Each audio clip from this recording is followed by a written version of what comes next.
بڑے دھوم دھڑلے کے ساتھ ایک آئینی پیکج کی بات کریں، اور جو گزشتہ حکومت، شاید یہ موجودہ حکومت بننے سے بھی پہلے اطلاعات سامنے آ رہی ہیں کہ غالباً جنوری کے مہینے میں اعظم نذیر تارڑ نے کچھ صحافی دوستوں کے ساتھ گفتگو کی تھی، اور اس میں انہوں نے یہ اندیا دیا تھا کہ وفاقی حکومت جب مسلم لیگ نون کی حکومت بنے گی تو اس طرح کا کوئی آئینی پیکج لایا جائے گا۔ تو جب آپ اتنے عرصے سے تیاری کر رہے ہوں اور تیاری کرتے کرتے آپ اس نہج پر پہنچ چکے ہوں، آپ کا ایک ڈرافٹ بھی تیار ہو، لوگ بھی آپ اغوا کر چکے ہوں، اور اس کے باوجود آپ کو شکست کا سامنا کرنا پڑے، تو یقیناً اس میں بہت زیادہ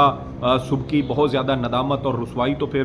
حصے میں آتی ہے، اور یہی سب کچھ اس وقت مسلم لیگ نون اور پیپلز پارٹی کے ساتھ ہوا ہے۔ بلاول نے آئینی عدالت کے قیام کو اپنی مرحومہ والدہ کے خواب کے ساتھ تشبیہ دیتے ہوئے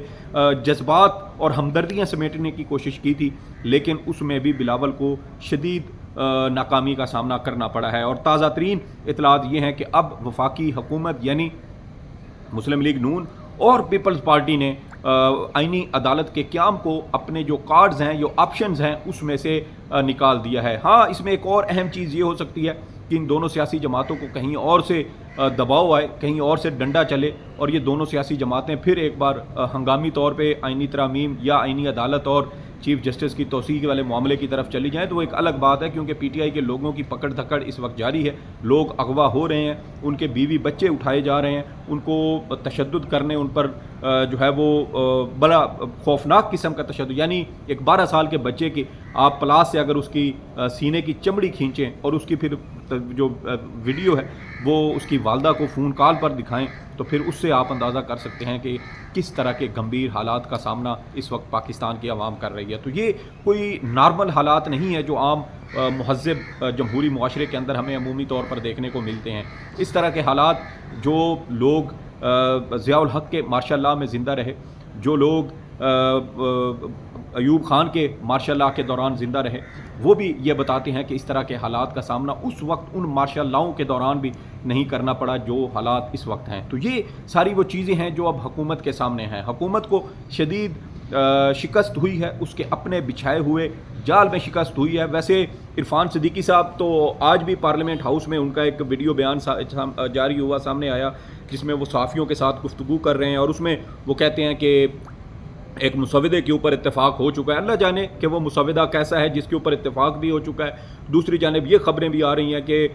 مسلم لیگ نون اور پیپلز پارٹی چیف جسٹس کی توسیع سمیت آئینی عدالت کے قیام سے بھی پیچھے ہٹ چکے ہیں، اور جو آئینی بینچ ہے، constitutional bench supreme court of Pakistan کے اندر ہی وہ قائم کیا جائے گا۔ اب اس میں بھی مزے کی بات کیا ہے؟ مزے کی بات یہ ہے کہ وفاقی حکومت جو چیف جسٹس قاضی فائز عیسیٰ کو توسیع دے کر یا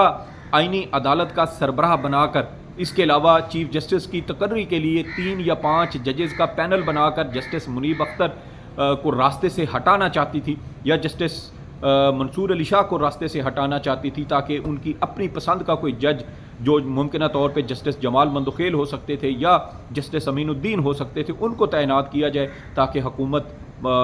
جو ہے وہ برقرار رہے، اور یہ جو دھاندلی زدہ سیٹ اپ ہے یہ بھی اسی طرح چلتا رہے۔ لیکن اس میں ناکامی ہوئی، اور اب حالات یہ ہو چکے ہیں حکومت کے لیے کہ جس جسٹس منصور علی شاہ یا جسٹس منیب اختر کو راستے سے ہٹانے کی کوشش کی گئی، ان کو چیف جسٹس بننے سے روکنے کی کوشش کی گئی، اب وہی دونوں جج صاحبان آئینی بینچز کی صورت میں ہر اہم مقدمے میں وہ بیٹھیں گے، اور حکومت کے لیے، پیپلز پارٹی کے لیے، نون لیگ کے لیے شدید مسائل کا باعث بھی بن سکتے ہیں۔ جسٹس منیب اختر ایک بہت سمجھدار، بڑے زیرک جج ہیں۔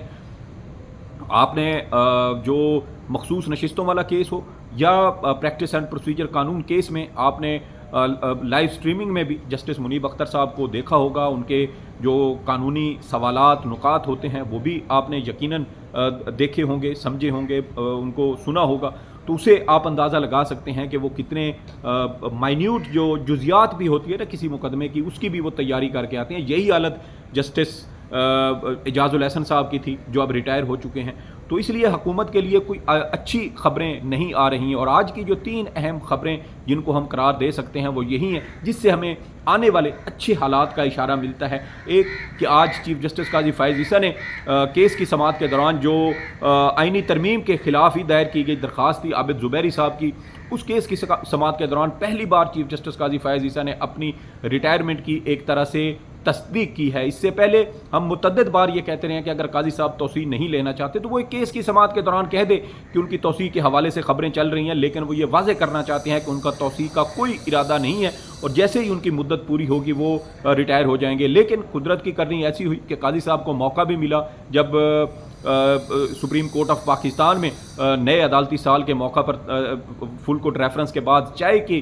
ٹیبل پر ان کی صحافیوں کے ساتھ ملاقات ہوئی، بات چیت ہوئی، تو وہاں خبریں چلائی گئیں کہ قاضی صاحب نے توسیع لینے سے انکار کر دیا ہے، لیکن پھر ایک روز بعد قاضی صاحب نے اس پر وضاحت جاری کی کہ انہوں نے ایسی کوئی بات نہیں کی کہ وہ توسیع نہیں لینا چاہتے، بلکہ انہوں نے کہا کہ تمام ججز کو اگر دی جائے گی تو شاید قاضی صاحب بھی تیار ہو جائیں گے۔ تو یہ ایک موقع تھا قاضی صاحب کے پاس کہ وہ گریس دکھاتے اور بڑے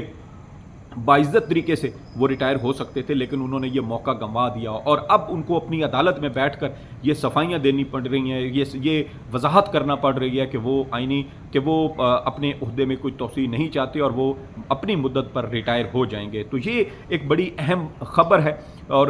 اب قاضی صاحب کی جانب سے یہ خبر آنا اور ان کے منہ سے اس بات کی تصدیق ہونا، اس کو معمولی قرار نہیں دیا جا سکتا۔ دوسری اہم چیز یہ ہے کہ وفاقی حکومت آئینی عدالت کے قیام سے پیچھے ہٹ چکی ہے۔ تیسری اہم خبر کہ وفاقی حکومت توسیع والے معاملے پر بھی پیچھے ہٹ چکی ہے۔ چیف جسٹس قاضی فائز عیسیٰ کی آئینی عدالت کے سربراہ کے طور پر جو تقرری کا راستہ تھا وہ بھی ایک طرح سے ہمیشہ کے لیے بند ہو چکا ہے اور اب آئینی بینچ بنے گا سپریم کورٹ کے 3، 5 یا 7 رکنی لارجر بینچ، لیکن اس میں بھی بہت سارے مسائل ہیں کہ وہ مقدمات جس میں سپریم کورٹ کا 7 رکنی، 9 رکنی، 10 رکنی، 11 رکنی، 13 رکنی، 15 رکنی یا 17 رکنی فل کورٹ بیٹھ کر بہت سارے آئینی نکات کے اوپر پہلے ہی وضاحت جاری کر چکا ہے اور انہی معاملات پر کسی مختلف گراؤنڈ کے ساتھ کوئی درخواست عدالت کے سامنے آتی ہے تو پھر آئینی بینچ جو 5 ججز پر مشتمل ہوگا تو پھر وہ اپنے سے بڑے بینچز کے فیصلوں کو کیسے سیٹ اسائڈ کرے گا، کیسے اس کے اوپر کوئی ڈفرینٹ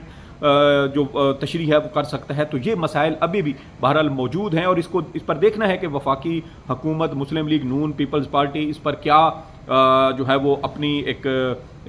حکمت عملی جو ہے وہ اختیار کرتے ہیں، کیونکہ یہ آئینی مسائل ہیں اور بہرحال یہ موجود رہیں گے اور جب بھی اس طرح کا کوئی معاملہ عدالت کے سامنے آئے گا تو یہ اعتراضات اٹھائے جائیں گے اور اس سے میرے خیال میں مسائل کم ہونے کی بجائے مزید بڑھتے ہوئے نظر آئیں گے۔ اسی لیے کہا جاتا ہے کہ آئینی ترامیم کے اوپر پوری بحث کریں اور پورے سوچ بچار سمجھ بوجھ کے ساتھ تمام چھوٹی چھوٹی تفصیلات کو بھی مد نظر رکھتے ہوئے تمام سکم خامیاں ان کو دور کریں، نوک پلک سنواریں اور اس کے بعد آئینی ترامیم کو پاس کروائیں۔ اور ایک اور جو اسی سے جڑی اہم خبر جو ویسے میں نے کل رات ہی آپ کو دے دی تھی کہ آج دن کو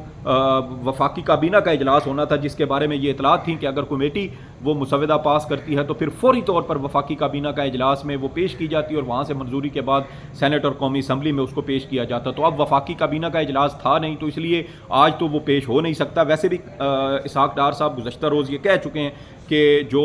اب ترامیم والا معاملہ ہے وہ 2-3 روز مزید جو ہے وہ تاخیر کا شکار ہو سکتا ہے۔ ویسے آج کسی نے کیا خوب ہی لکھا کہ حکومت کے حالات دیکھنے سمجھنے ہوں تو اسحاق ڈار صاحب کے چہرے کو دیکھیں، ان کا چہرہ ہی بتا دیتا ہے کہ شادی گھر کے اندر شادی کا ماحول ہے یا کوئی جنازہ اٹھایا جانا ہے۔ تو کل رات کو آپ اسحاق ڈار صاحب کی پریس کانفرنس میں ان کے چہرے کے اوپر کیا تاثرات ہیں وہ اگر آپ دیکھ لیں تو اس سے آپ کو اندازہ ہو جائے گا کہ حکومت کی موجودہ جو سچویشن ہے وہ کیا بن رہی ہے۔ تو اب دیکھیں کہ جسٹس منیب اختر صاحب کو ہٹانا چاہتے تھے، وہ اب ہر اہم بینچ کا، ہر اہم کیس کا حصہ ہو سکتے ہیں اور یہ وہ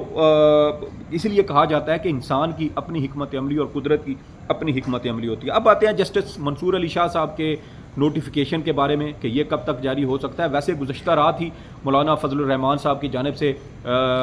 جو مسلم لیگ نون کے سربراہ ہیں یعنی حکومت اور پیپلز پارٹی کے سامنے یہ مطالبہ رکھا گیا کہ فوری طور پر جسٹس منصور علی شاہ کی تقرری کا نوٹیفیکیشن جاری کیا جائے اور اس کے بعد ہم آئینی ترامیم کے حوالے سے آپ کے ساتھ بیٹھ کر بات کریں گے اور اس کے ووٹ کے لیے بھی تیار ہوں گے۔ تو اب حکومت آج دیکھ لیں کہ جمعرات کا دن ہے اور جمعرات سے لے کر اور آج تاریخ دیکھیں تو 17 تاریخ ہو چکی ہے، 17 اکتوبر، 25 کی رات کو قاضی صاحب نے ریٹائر ہونا ہے، 8 دن باقی ہیں۔ دیکھنا اب یہ ہے کہ وفاقی حکومت کب تک جسٹس منصور علی شاہ کا نوٹیفیکیشن جاری کرتی ہے، یعنی مولانا صاحب کو آگے رکھتے ہوئے پی ٹی آئی نے ہر وہ اہم مطالبہ جو حکومت کا تھا، جو خواہش تھی،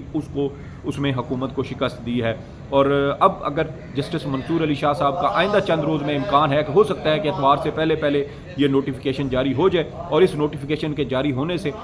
حکومت کو ایک اور بڑی شکست ہوگی، اور ایسے اب لگتا ہے کہ جیسے مسلم لیگ نون اور پیپلز پارٹی کے ہاتھ پاؤں باندھے جا چکے ہیں اور ان کے پاس بھاگنے کا بھی راستہ شاید نہ ان کو ملے، کیونکہ یہ خوف زدہ ہیں کہ جسٹس منصور علی شاہ آئے تو